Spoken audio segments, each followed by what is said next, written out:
Today, we are going over the top 10 abandoned places in Pennsylvania. There are hundreds, if not thousands, of abandoned places in Pennsylvania, so make sure you leave a like and a comment if you want to see a part 2. I must say, for legal reasons, I do not recommend going to any of these places. Trespassing is illegal and you can be punished to the full extent of the law. With that being said, the first spot on our list is Pennsylvania Turnpike in Breezewood. The abandoned Pennsylvania Turnpike is the common name of a 13-mile stretch of turnpike that was bypassed in 1968. In this case, the Sidling Hill Tunnel and Rays Hill Tunnel were bypassed. By the late 1950s, the turnpike was so heavily used that traffic congestion demanded expansion. Traffic jams formed at each tunnel, especially during the summer. Today, the abandoned turnpike is a popular tourist attraction. The PTC sold most of the property to the Southern Alleghenies Conservancy for $1 in 2001.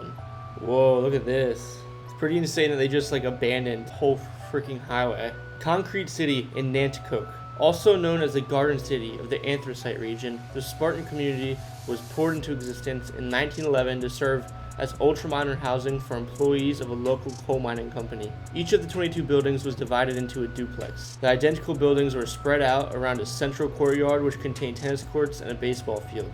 In addition to the rent of $8 a month, residence in the homes was surprisingly conditional, requiring that tenants not only be a high-level employee at the time, but also that English be their first language. Many families complained of the near-constant damp creeping in through the stone walls, and the recreational areas were haunted by accidents, such as a boy who drowned in the wadding pool. Then there were the concrete outhouses, which were located behind each of the homes. It was these bathrooms that would prove to be the downfall of the company town, as the owners of the property refused to install an expensive but necessary sewer system, and instead simply abandoned the concrete city in 1924. Attempts were made to demolish the buildings, but after 100 sticks of dynamite were unable to significantly damage one of the stone homes, the city was left to deteriorate. I can't believe that this place has been abandoned for 100 years. 100 sticks of dynamite couldn't even take down one building? These buildings either must be freaking really strong or they were using horrible dynamite. Penn Hills Resort in East Stroudsburg. In its prime, Penn Hills boasted 2 large in-ground pools in the shape of wedding bells. Each couple suite also included red heart-shaped jacuzzis surrounded by mirrors and a space for candles. The abandoned site has a rather grim criminal past. During the aftermath of the manhunt for cop killer Eric Frein, it was said that his manifestos were scribbled on the ice rink walls. This resort permanently closed in 2009. The site seems haunted by fugitives, sirens, manifestos, and maybe even a shadow of romance. So this place is pretty well known. It's well known because it's so crazy. It's such a cool place. This is one of these spots I wish I could have visited. I do know that now they start tearing down some buildings and only a few remain. Nazareth Speedway in Nazareth. Nazareth Speedway was an auto racing facility near Nazareth in the Lehigh Valley region of Pennsylvania, which operated from 1910 to 2004. Nazareth Speedway started as a horse racing track farther up in the center of the town in the 1850s. As the crowds grew, the location grew too crowded to remain in the center of the town. Around 1900, a new half-mile dirt track was constructed at the current location between Route 91 and 248. The site began hosting motor racing events in the 1910s. In 1987, the Penske-owned Paved Speedway replaced the big track. Although the Nazareth Speedway hosted rather successful Busch Series and kart events,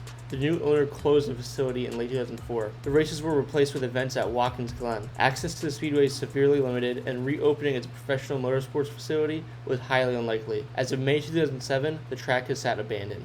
There's a few abandoned racetracks like this around the US. I have been to one myself, where I could literally bring my car on the racetrack. So that's what I'm wondering about this place, but either way, it does look like a dope place to check out. Sleighton Farm School in Glen Mills. Sleighton Farm School is an abandoned reformatory school for delinquent girls aged 12 to 18. The school began as the House of Refugee in Philadelphia in 1826. Its primary goals were to retrain and re-educate at-risk youth, most of whom came from unstable homes. Male offenders were moved to Glen Mills in Delaware County to the newly reformed Glen Mills School in 1889. The original facility included 9 cottages that were designed in the colonial revival style. By 1949, Sleighton had grown to 350 acres, housing 350 to 360 females. But in 1975, enrollment totaled just 24 women and was drowning in $1.4 million in debt. The executive director at the time decided to open the school to boys, which boosted the population to 201 students. Sleighton merged with Elwyn in February 1998, which served adults and children with the physical and mental handicaps.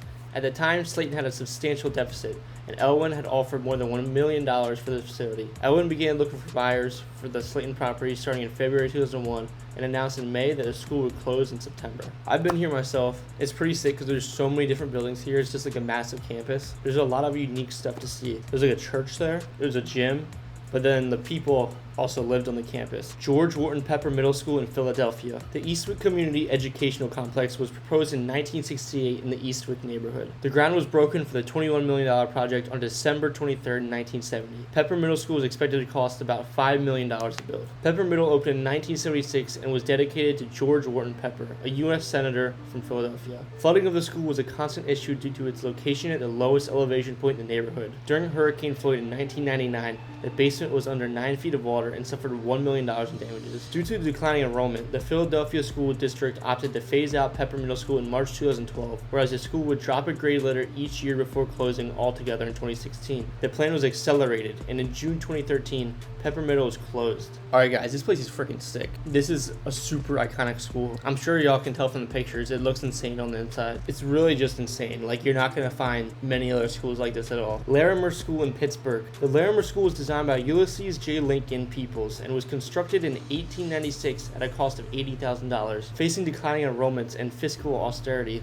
Larimer School was closed in June 1980. No work on the rehabilitation of the school began due to lack of funding. Boyds Bear Factory in Gettysburg. After 8 years of operation, Boyds Bears Country in Cumberland Township closed its doors. The decision was made at the corporate level to close the Gettysburg area Boyds Bears, known for its large 5-level barn near Emmitsburg Road Business 15. The Boyds Bear Complex opened in 2002 along Cunningham Road. Yo, this place is freaking sick. Like, it's a whole teddy bear factory. I'm wondering if there's like still teddy bears left behind there. Crazy thing about this place for me is that I literally went here when I was a kid. I remember seeing this when I was like 5 years old. Lynnewood Hall in Philadelphia. Lynnewood Hall is a 110-room neoclassical revival vacant mansion in Elkins Park, Montgomery County, Pennsylvania. It was designed by architect Horace Trumbull for industrialist Peter A.B. Winderend, built between 1897 and 1900. Considered the largest surviving Gilded Age mansion in the Philadelphia area, it housed one of the most important Gilded Age private art collections of European masterpieces and decorative arts. Peter A.B. Winder died at Lynnewood Hall at the age of 80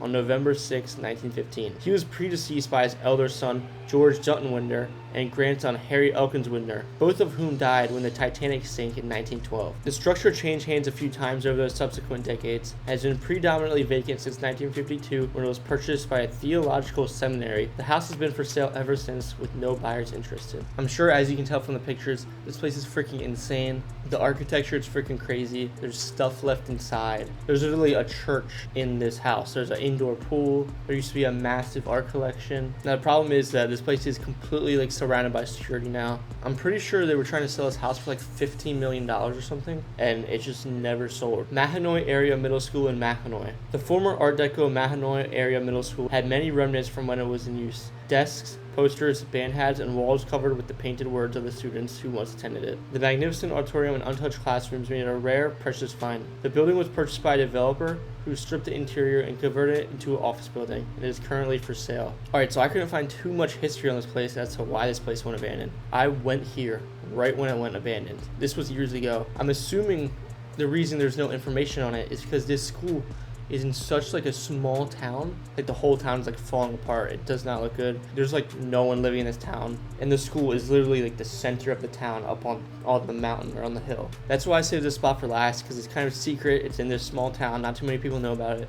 But anyways, thank you guys so much for watching. Make sure you guys like and subscribe if you guys want to see a part 2 to abandoned places in Pennsylvania. And also guys, if you're watching to this point in the video, feel free to check out my vlog channel. I'm going to put it right here. And this is where I bring you guys through real life experiences and bring you guys through my everyday life. Thank you guys so much for watching. Like and subscribe for more. Peace.